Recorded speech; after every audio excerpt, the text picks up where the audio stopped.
Hey, welcome back to the channel. I'm Tommy Danielsen, and I'm actually on site today, which is something we have never done before, here for Frequent Traveler University at our event in Dallas, Texas. And I am here with Hunter Threadgill, who is a up-and-coming blogger in the space, and this is your first time speaking at an FTU, right? Yeah, this is my first time speaking at FTU. I've spoken all over the world doing academic research in industry in my day job, but this is my first time doing a Points and Miles conference. Cool. And what do you think so far? I absolutely love it. I've been to 2 FTUs as just like a participant. Right. And I was having so much fun meeting so many people. I'm like, I'm going to try and I feel like I have something to say. So I just reached out to John Ryan and got me set up. So where are you based? I live in the Washington, D.C. area. Cool. And so you write for you're just started writing with the Points Analyst. Mm-hmm. And tell me a little bit about more about that site. What you guys are planning on doing on there? Yeah, so Kevin Zanes runs the Points Analyst, and I was professor of Points. He is an ex-data scientist, focusing on big data, machine learning, etc. And I have my PhD in experimental psychology, doing a lot of stats.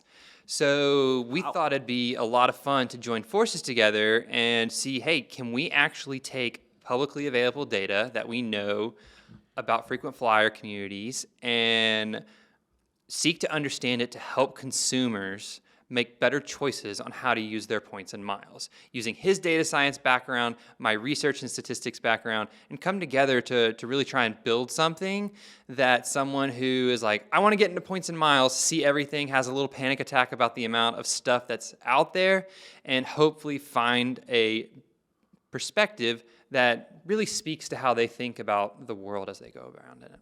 Wow, that's crazy. That's some brain. So how are you going to analyze the data? What's going to be different with what you guys are going to work with and versus other blogs out there? So we really like to try and say, how can we take this from a data science perspective? So for example, a few weeks ago, actually it was in February, so about 3 months ago, I wrote an article about can we actually try and predict when points transfer bonuses from credit cards to airlines and hotels is actually going to happen.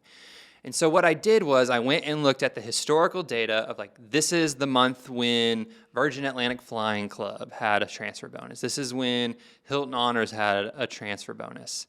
And can we find these patterns in the data over the months and years since mid-2021, because before that it was COVID and everything was weird. Right. But and what we found was, we found that there seemed to be reliable patterns in how different programs were having their transfer bonuses. So, we can reliably predict that the Avios system is going to have a Q4 bonus with about 75% accuracy based upon what we found in the previous 4 years. Right.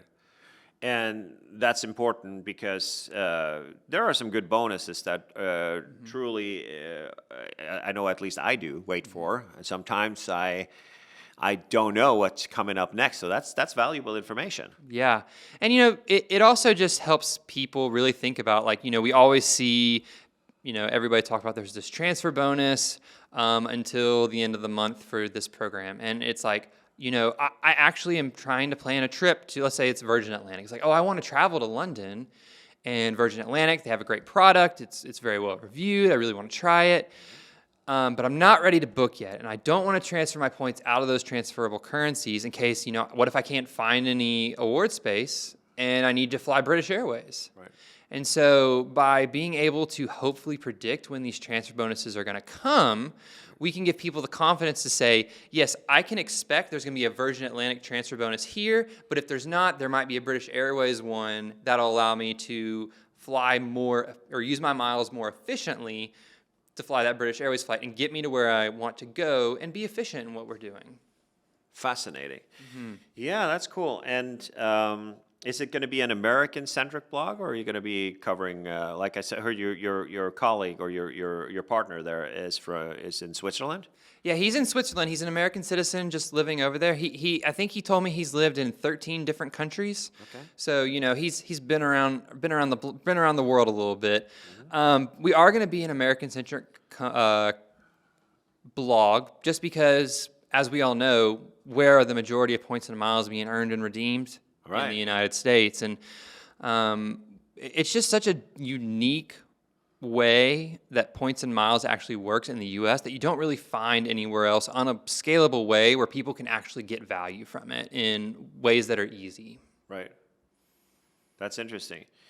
Yeah, I see your colleague Kevin Zanes. He's got an MBA from Harvard. Yeah, he's a smart guy.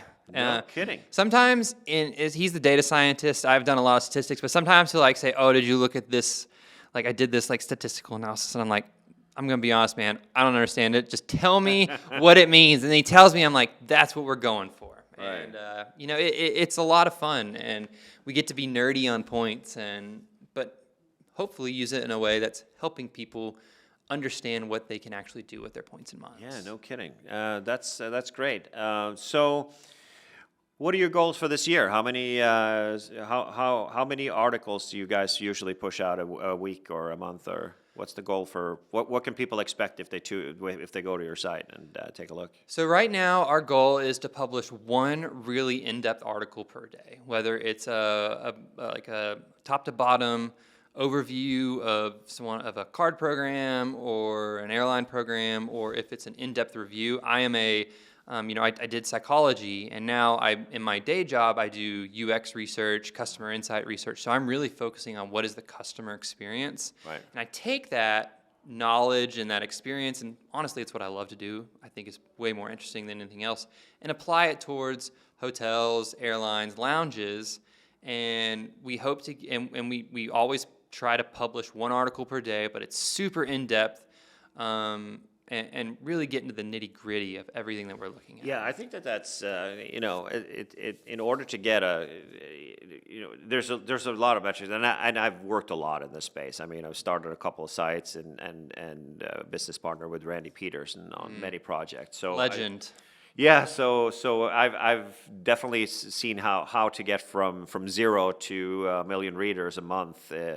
I've traveled that journey. So what I've seen though is a lot of these guys are like, the more you put out, the better. I'm not really sure that I agree with that. I mean, maybe for clicks, sure, but I think at the end of the day, what advertisers and what people are looking for right now is quality content and curated content versus just quick hits, and I think that's definitely a smart thing that you guys are doing there. Absolutely, and particularly with AI, Google will come through and go through, let's say there's 4 different sites writing about the World of Hyatt business card. Right. And, it can get all the information from that, but it's the little details that AI doesn't pick up and read, at least right now. Who knows where it's going to be in the future. And so by going into those little gritty details that might not seem important, but when you're actually at a hotel, when you're actually on an airline, you're like, oh, this actually did matter to me. And I didn't realize it until someone said it, and I actually got on my flight and realized it wasn't there, and I'm like up in arms about it. Right. So. Yeah, no, I think that quality content is definitely something that's been neglected for a good time. So that's definitely cool. So let's talk a little bit about your travel and what you recommend to people and stuff. We've seen the last couple of months, we've seen the resurge of some good offers, like for example, the Sapphire preferred card, which 100,000 points is serious business, and I didn't see that coming. Did you predict that? I absolutely did not. My wife, it's been over 4 years since she got a preferred sign-up bonus, and I'm like, you are downgrading your card right now, and you're going to reapply, because 100,000 Chase Ultimate rewards. Yeah, that's valuable. I'll take that any day. Yeah, I completely agree with that, and especially with an annual fee like that. It's obviously a phenomenal deal, and the best one we've seen since I had a round of 4 Amex Platinum businesses that I did for 1 million points here a couple of years ago. But so this one is definitely one to pay attention to. So what is the best use of 100,000 ultimate reward points? So for me, I actually think it's twofold. I think that if you are a Hyatt loyalist and if you really appreciate the suites, I mean, everyone's going to say transfer them all to Hyatt and really just enjoy it. I also actually am one of those people who thinks, though, that if you could take 100,000 points and get $1,250 worth of travel, for some people, that is a fantastic redemption. So I was helping a family of 5 trying to get from Cleveland to Boston for Christmas, all on airfare. And they have no interest in transferring their points over to Hyatt to get hotel rooms. They're like, I just need to get me and my family from A to B. A $1,250 bonus, that is a lifesaver for a family of 5 trying to go see family once a year at Christmas. Right. Yeah, those important memories are definitely there. But we heard some sessions earlier in the day. We heard Bridget talk about that and how the lie flat premium travel.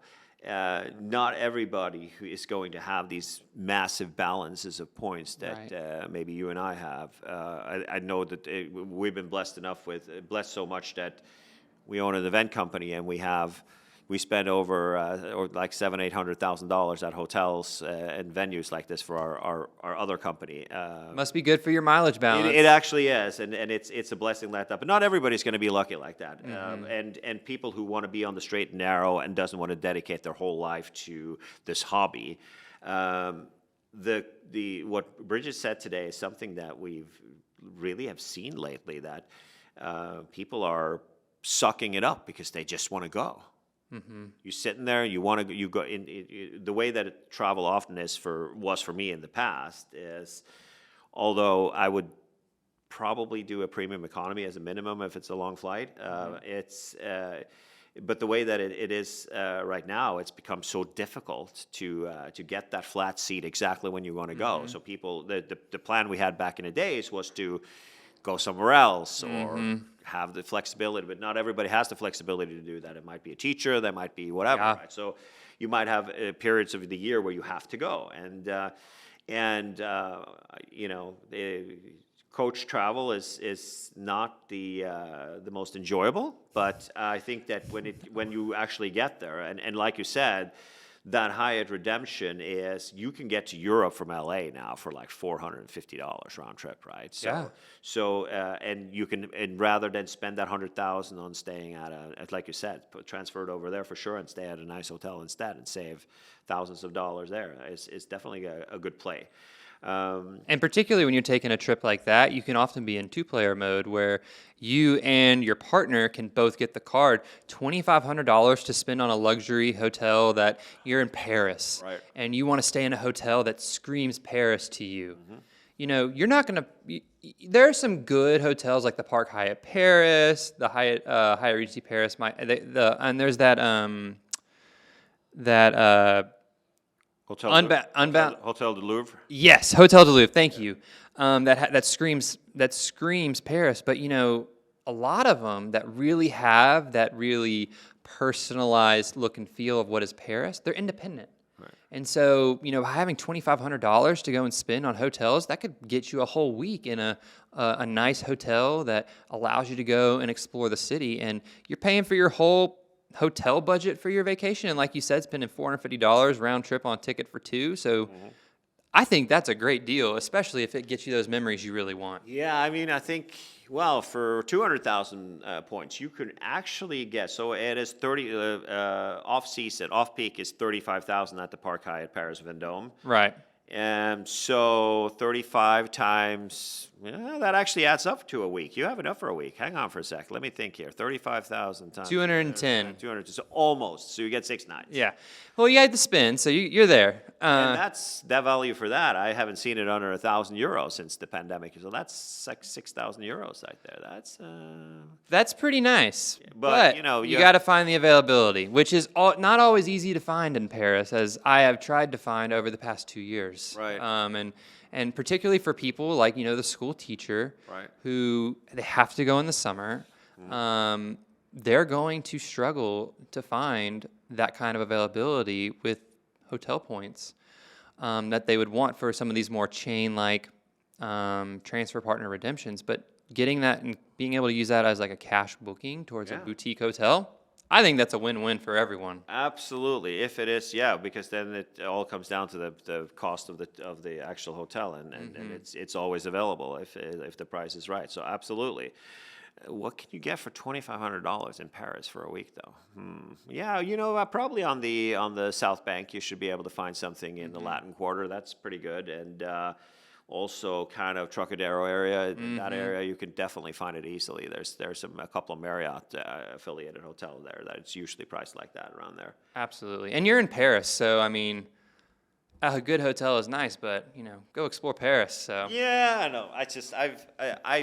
So remember, I'm a lot older than you are. So Fair. when I'm back in the day, I don't know if you were in the game already, but like in like the era of 2009, 10, 11, then it was stay 2 nights at a Hyatt and get one free. Oh, I heard about that Yeah. promotion, and man, that would have been amazing. I could have done that, but I didn't know about it at the time. But now that I'm in the game, I lived in Chicago then.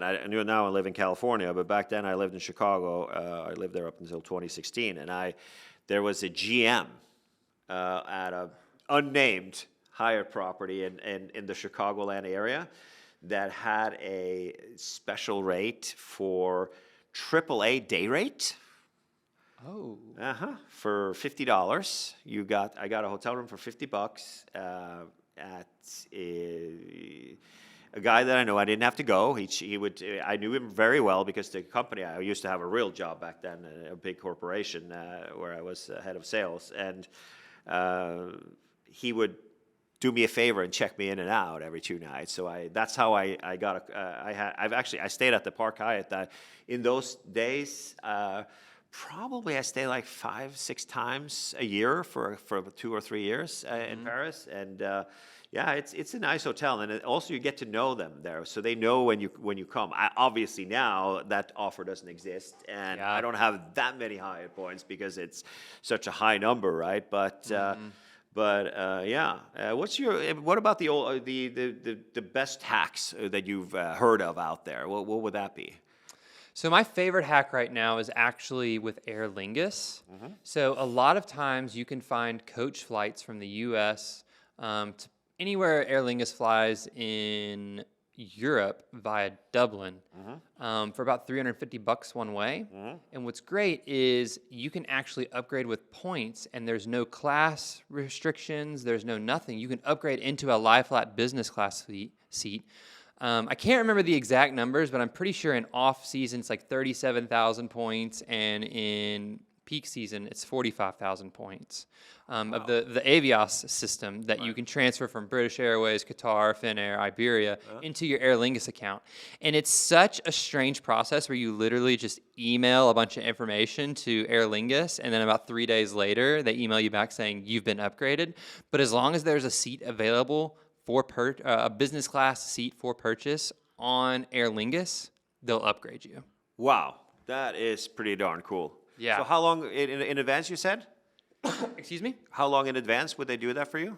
So I have done it twice. Once when I booked a flight about a month out, and I just happened to stumble upon it on their terms and conditions because I was looking to see how can I upgrade my Aer Lingus flight because I was in coach and I didn't want to do the overnight sitting up. And I stumbled upon it, and so I emailed them, and about 3 days later they were like, here you go. You have your upgrade. That's crazy. And then I did it for my wife. And so what I did was, so my wife, she never changed her last name. She has a different last name than me. I actually upgraded her using Avios from my account, emailed from my email and say, can you upgrade this specific ticket number? And they were just like, there you go. And that was like 2 weeks out. There was a flight available. She got, they had a plane swap, but she had a nice lie flat seat, and I was flying in from Miami. She was flying from D.C. I was in coach. I get to the airport, and I'm like, I'm dead because I didn't get to sleep. And she's like, I had a great flight. I slept like a baby. It was wonderful. I was like, good for you, my love. Yeah, there you go. Well, it's the right thing you did there. You know that, right? Absolutely. So yeah, no, that's cool. That is fun fact. I have never that's the best hack I think I have ever heard on on our show, where we usually do this, you know, via or the portal that we use to interview people. So congratulations, that's the best hack I've heard. I'm actually going to try that and see how it goes. And you just transfer over from British Airways, and that's instant also. Yeah, so you have to go through avios.com and get it to Aer Lingus, basically. And you just send them an email, and it just says, and you just say, I want to upgrade, and they tell you what information to do, and you get to upgrade that flight. And as long as there's a seat available, I've seen last seat availability gone to that upgrade using points. Very cool. And when you can find that cheap coach fare, I think it's a slam dunk. Very cool. So what you guys need to do to follow Hunter and to get more advice like this and tips and tricks like this is to go to thepointsanalyst.com, and best of luck on your new venture. I hope I am going to follow you guys and see what you got coming up next. And please join us again at another time, and we're very happy that you took time to come here this weekend to speak and to teach our classes for us. Thanks for having me. I really enjoyed it.